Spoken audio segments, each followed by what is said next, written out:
Salut! Alors là, la luminosité, c'est clairement pas... Waouh! Idéal. Là, c'est déjà un petit peu mieux. J'espère que vous allez très bien. Ça fait longtemps que je n'ai pas été sur cette chaîne. Ça fait, je ne vais pas compter, mais ça fait plusieurs mois. Et je reviens, en tout cas une fois, je ne sais pas si je vais revenir 2 fois, 3 fois, 4 fois, je ne peux pas vous le garantir, pour un format un petit peu vlog, tout simplement pour Vlogmas. Étant donné que Vlogmas, c'est vraiment quelque chose que je fais depuis très longtemps. Attendez, est-ce que je peux vous poser là, tout simplement? Vlogmas, c'est pour moi une institution. C'est quelque chose que j'ai fait, en tout cas pendant des années, que je n'ai pas fait l'année dernière, je crois que je ne l'ai pas fait non plus l'année d'avant. Et ça me rend un petit peu triste parce que c'est quelque chose que j'aime beaucoup. Et puis je me souviens vraiment de l'époque où en tout cas tout le monde faisait Vlogmas et où c'était intéressant et où c'était vrai. Et donc... je vais essayer de revenir un petit peu. Donc aujourd'hui on est samedi 3 décembre. L'idée c'est de filmer sur la semaine et de faire un petit condensé, un petit récapitulatif de la semaine à la fin. On verra ce que ça donne parce que écoutez, il faisait 0 degré aujourd'hui en ressenti sur Paris. Et il faisait gris et moche. Et franchement je n'ai pas du tout envie de sortir en ce moment quand il fait froid. Donc on va voir ce que je peux filmer pour vous. En tout cas, je suis contente de vous retrouver. J'espère que vous aussi vous le serez. Et puis bah... voilà. On verra ce que ce vlog donne, tout simplement.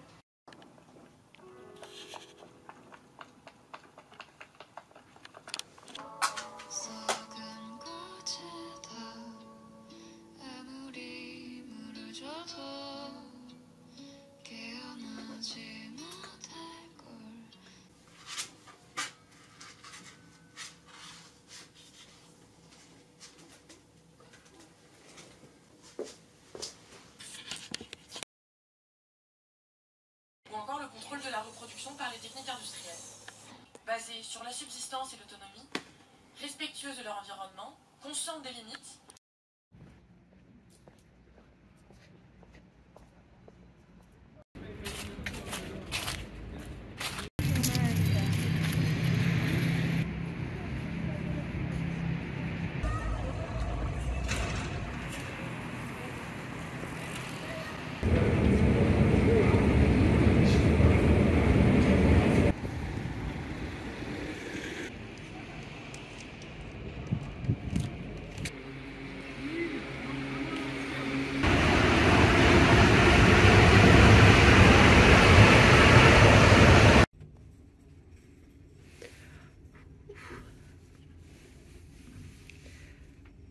Donc je viens de rentrer de course, je vous montre très brièvement ce que j'ai acheté.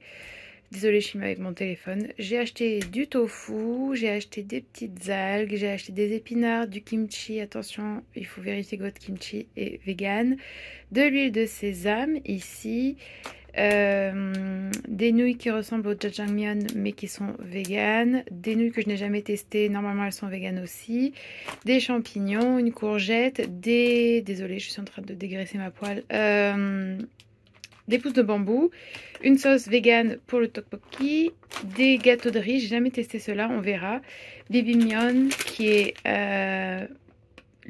parmi mes nouilles préférées, même si elles sont froides et qu'elles piquent beaucoup. Et celle-ci, j'achète jamais en fait, parce que déjà il y a trop de packaging, etc. Mais de temps en temps, le midi au travail, j'avoue qu'en ce moment, comme il fait trop froid, j'ai vraiment eu envie de manger des nouilles comme ça. Donc celles-ci, normalement, sont véganes. Et c'est au goût champignon. Et voilà, c'est à peu près, bah c'est tout. Et donc là, logiquement, j'ai de quoi me faire plaisir devant mes petits dramas le soir pendant un certain temps. Ça, c'est bien.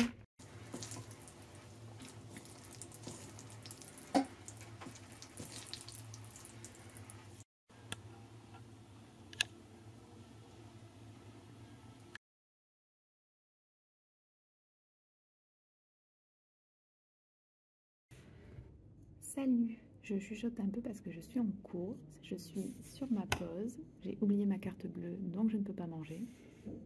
Mon repas sera un thé et je vais passer ma petite heure de pause avec un livre. Et voilà, c'est tout.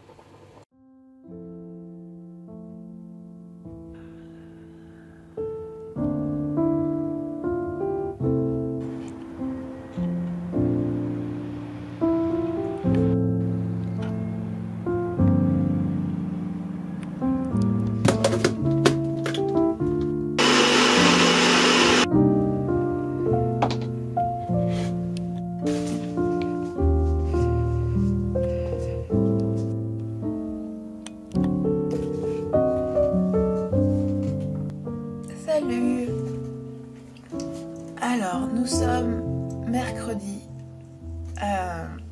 Mercredi, c'est mon jour off dans la semaine. Ce qui est très appréciable et très important pour moi, étant donné que si vous me suivez depuis longtemps, vous le savez, mais j'ai des troubles du sommeil assez importants. J'ai un sommeil très léger, je fais beaucoup de cauchemars, je fais du bruxisme, je souffre également d'insomnie. Et donc, et s'ajoute à cela aussi que j'ai très fréquemment une hypoglycémie matinale qui rend les réveils très compliqués. Donc, avoir un jour au milieu de la semaine où je peux, entre guillemets, récupérer un peu de sommeil, c'est très important. Et donc, il est 11 h environ. Et je me suis réveillée il y a genre 20 minutes.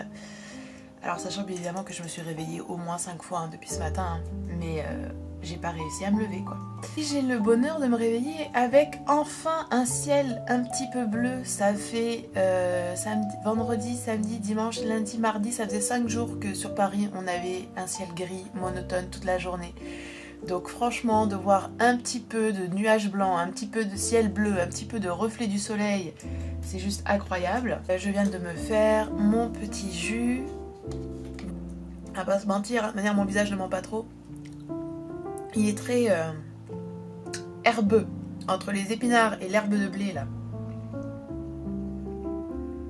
Normalement, j'adore les jus verts, mais normalement je mets beaucoup d'ananas. Et là, je n'avais pas d'ananas. Donc c'est pas grave, c'est pas mauvais non plus. J'essaie de prendre des jus... Alors j'ai des jus, mais c'est des smoothies en réalité, hein, bien évidemment. J'essaie d'en avoir peut-être 3 ou 4 par semaine. Et je trouve que ça fait énormément de bien. Voilà. Sachant que là, il fait effectivement froid à Paris et pas beau. Donc je pense que quand il refera meilleur, ce sera encore plus facile d'en avoir encore plus souvent. Ce matin, je vais juste prendre le temps de me réveiller, de faire toutes ces petites choses que je peux pas faire le matin quand je vais au travail. Donc de lire en prenant ce petit déj, de regarder par la fenêtre, de laisser mon corps se réveiller à son propre rythme, qui est un rythme assez lent parce que quand on dort mal, je pense que vous le savez, le réveil c'est très compliqué. Et puis, j'aimerais bien sortir aujourd'hui, profiter un peu du fait qu'il y ait un ciel un petit peu bleu. Donc on verra où je vous emmènerai, si je sors ou pas. J'ai aussi beaucoup de travail, donc un peu compliqué. Le conseil de classe de ma classe arrive vendredi. Certains profs n'ont pas encore rempli les appréciations des rentrées de notes, donc il faut que je leur renvoie un petit mail pour leur rappeler. Il faut également que je recontacte une autre prof. Et j'ai quand même pas mal d'autres petites choses à faire, donc on verra. Mais l'idée c'est vraiment de pouvoir sortir un peu pour pouvoir profiter et de vous emmener avec moi. Voilà, je vais profiter de mon petit matin et je vous dis à bientôt.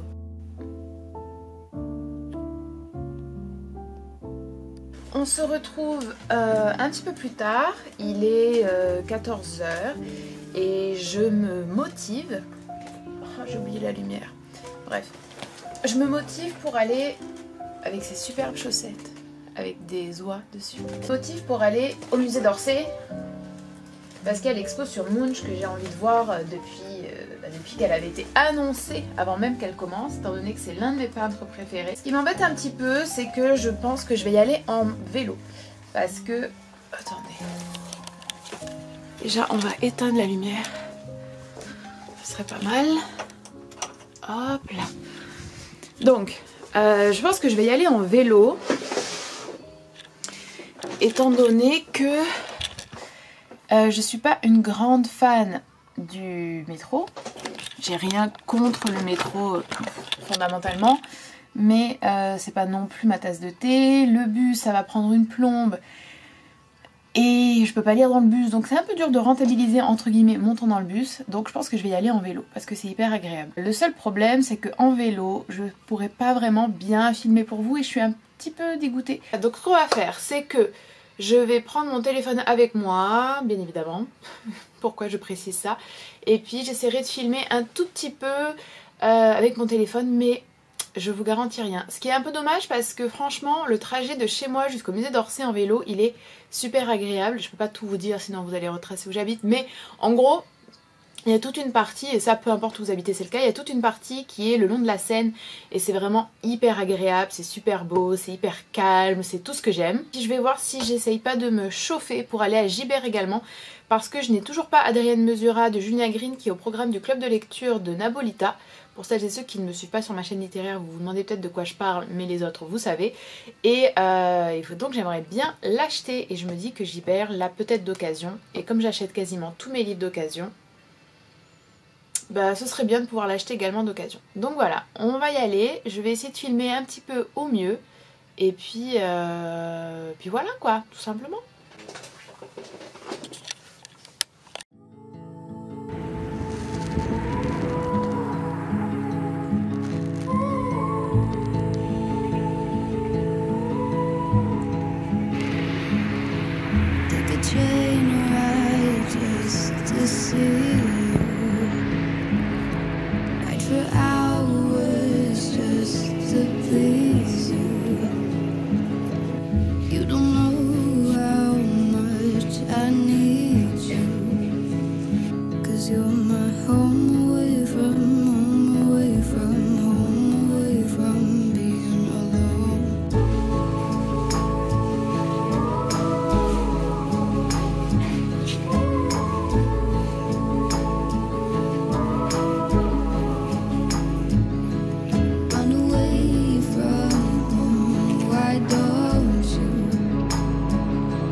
Salut à vous, ça fait un petit bout de temps que je suis pas venue dans ce vlog vous parler tranquillement face à face.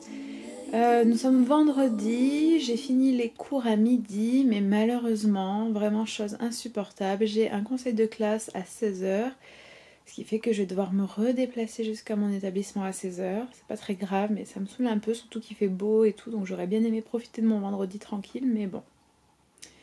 Ainsi va la vie. Je voulais vous parler de l'expo que je suis allée voir, vous l'avez vu précédemment. Je suis donc allée voir Munch au musée d'Orsay. C'est l'un de mes peintres préférés. Ça fait un petit bout de temps que j'ai envie de vous parler de...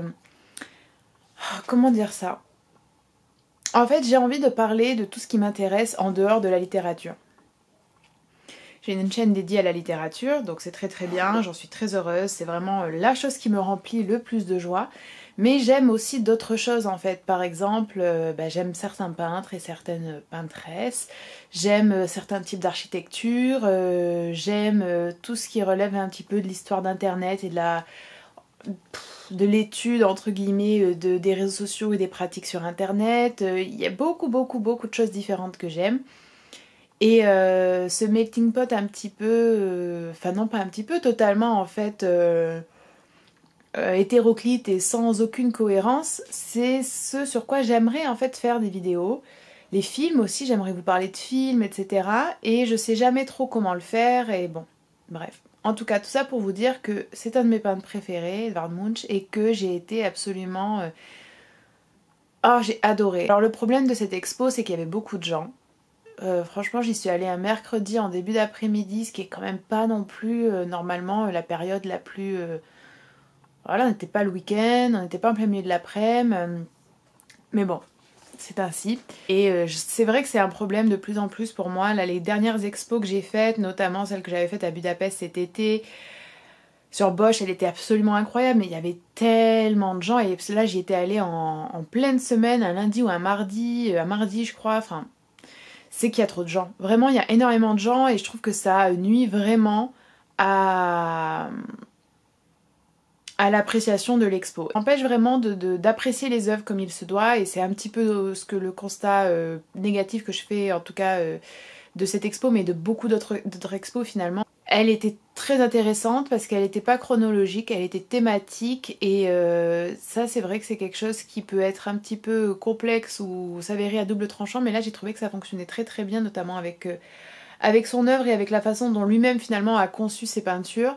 Il y avait des peintures, des esquisses, des croquis, des gravures sur bois, des lithogravures, etc. C'était des lithographies plutôt. C'était vraiment hyper intéressant.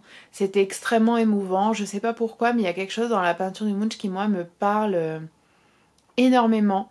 Et pourtant, c'est pas de prime abord ce que je préfère en termes vraiment juste esthétique et de représentation. L'expressionnisme en général, c'est pas non plus ce que j'aime le plus, même si je trouve que plus je vieillis, plus je l'apprécie, mais bon.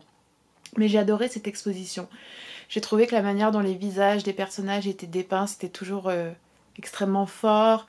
L'utilisation, cette impression finalement de silence, mais c'est vraiment ça, hein, c'est le silence qui fait du bruit.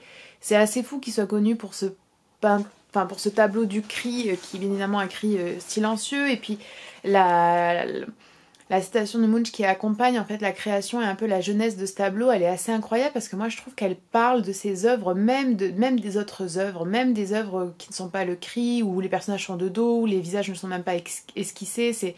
Il y a quelque chose qui vraiment se dégage, moi je trouve, de ces peintures, de ces tableaux. J'ai adoré aussi les croquis, les travaux préparatoires, c'était hyper intéressant. J'aime beaucoup toutes les séries de Madone qu'il a pu faire, je les trouve absolument magnifiques. Donc voilà, je voulais vous parler un peu de cette expo parce qu'elle a été absolument superbe et si vous êtes sur Paris, je vous recommande vraiment d'y aller. Si vous avez l'opportunité d'y aller un matin en semaine, je vous le recommande. Moi j'y retournerai peut-être un matin en semaine parce que c'est gratuit avec le pass éducation, le musée d'Orsay, et j'aimerais bien pouvoir en profiter davantage. Voilà. Écoutez, je vais profiter quand même de mon après-midi. Je suis en train de regarder un documentaire qui s'appelle Mauvais genre, qui a été réalisé par, laissez-moi vous dire ça tout de suite, parce que j'ai un petit peu oublié. Sophie Robert. C'est un documentaire qui s'intéresse en fait au phénomène transgenre et au fait que c'est une véritable contagion sociale totalement ignorée et sur laquelle tout le monde ferme les yeux. Et c'est un documentaire extrêmement intéressant, je vous mettrai le lien, il est sur YouTube gratuitement. Franchement, il faut se documenter sur ce phénomène qui est loin d'être anodin et qui est loin d'être ce que voilà, on peut lire sur les réseaux. Donc voilà, je vais faire ça, boire mon petit thé, manger ma petite ma petite tarte au citron vegan qui est faite par je ne sais plus qui là, ceux qui font des trucs avec le lait de coco il me semble. Donc je suis contente, je vais me faire ça, c'est mon petit plaisir. Et puis on se retrouvera prochainement, peut-être que ce sera à la fin de ce vlog, je pense que le vlog touche bientôt à sa fin en tout cas. Voilà.